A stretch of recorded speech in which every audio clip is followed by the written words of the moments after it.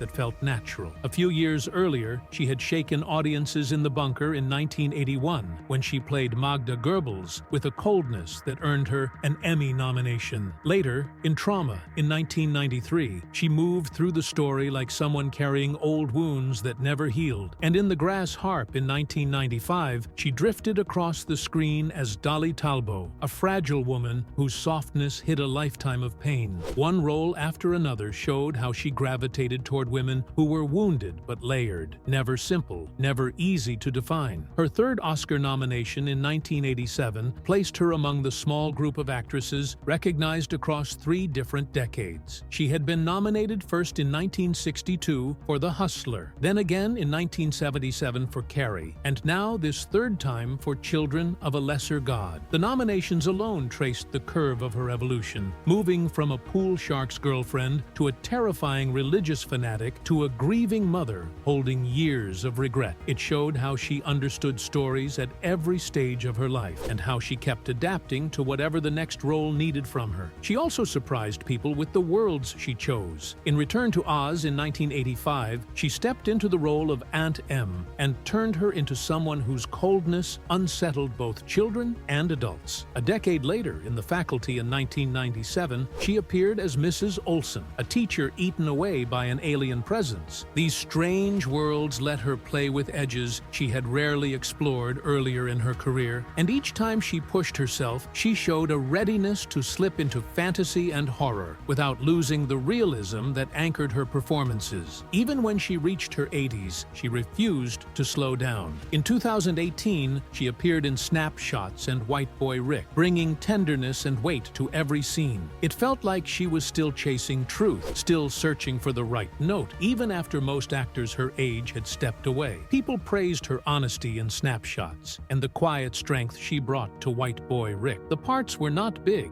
but each one carried her signature sense of depth. Her resistance to shallow roles had started long before this late period. At 17, she signed with Universal and found herself pushed into light comedies that never felt right. By 23, she had rejected what she called stupid roles and even burned a screenplay in her fireplace before walking away from Hollywood entirely. That act became a turning point in her life. She no longer wanted to be a decoration. She wanted characters with flaws, secrets, shadows, and weight. And even after she returned to Hollywood, she carried that same defiant spirit, insisting on roles that stretched her rather than defined her. Years later, she wrote about this journey in her memoir, Learning to Live Out Loud, published in 2011 when she was almost 80. She described her early fears, her struggles with anxiety, and the pain of being molded by a studio system that cared more about image than truth. She wrote about tearing up her Universal contract at 22 and walking into a future where nothing was guaranteed. She talked about her long path from shy Rosetta Jacobs, from Detroit, to the actress praised for The Hustler, Carrie, and Twin Peaks. The book became her way of shaping her own story after so many decades of others shaping it for her. Then there was the story she later wished she had not shared. In her memoir, she wrote about losing her virginity to Ronald Reagan in 1950 when she was 18 and he was 39. She described the experience in more detail than she intended, and soon the media ran with it. She later said she regretted adding those details and admitted she could have told the story without exposing herself so openly. She even turned down an invitation to the White House during Reagan's presidency because the entire memory felt too complicated. To the public, it was a headline, but to her, it was something far more personal. The pain in her life did not begin in Hollywood, though. At 5, she and her sister were sent to a tuberculosis sanitarium for 3 years, and no one explained why. She remembered feeling abandoned, but also discovered performance through piano lessons for forced on her by the staff. When she returned home, Universal decided she needed a strange mystique, so they built a lie around her. They claimed she ate only flowers and forced her to pose for photos chewing petals. She hated it and carried the humiliation with her for years. It reminded her how easily an actress could lose control of her own image. Her memoir also opened the door to the sexism she faced. Studios wanted her to stay thin, stay quiet, and play glamorous roles that never matched who she was. When she refused, they called her difficult. She also wrote openly about her struggles with amphetamines, drugs that studios pushed on actresses to keep their bodies camera-ready. Her honesty revealed how Hollywood punished women who didn't bend to its rules. In her final interviews, she offered a new way to understand Margaret White from Carrie. People had always seen Margaret as a monster, but Laurie said she saw her as a tragic believer, someone driven not by cruelty, but by fear. Margaret's devotion swallowed her and everything around her, including her daughter. Laurie wanted viewers to feel the pain underneath the violence. When you see Margaret that way, the story becomes even more heartbreaking because the horror grows out of a mother's twisted sense of love. Piper Laurie passed away on October 14, 2023, in Los Angeles at 91. Tributes poured in, and her manager called her a superb talent and a wonderful human being. Most obituaries highlighted three of her roles: Sarah in The Hustler, Margaret in Carrie, and Catherine Martell in Twin Peaks. These performances formed the spine of her legacy, and each earned her awards or nominations that reminded people how powerful she could be on screen. Her career stretched from her start as a Universal contract player in 1949 to her final Emmy nomination for Twin Peaks. When she died, it felt like the end of a certain kind of Hollywood, one shaped by actors who fought for real characters instead of settling for shallow ones. Today, critics describe her work as volcanic in sheep's clothing, a phrase that captures her soft surface and the fire she let loose underneath it. She left Hollywood twice, once in the 1950s when she burned her script, and again in the 1960s when she lost faith in the industry. Each time she returned, she carried more depth. Her performances in The Hustler, Carrie, and Days of Wine and Roses brought intelligence to roles that could have been flat. And even though she disappeared from film after Carrie, her presence kept growing as people revisited her roles and recognized what she had done for women on screen.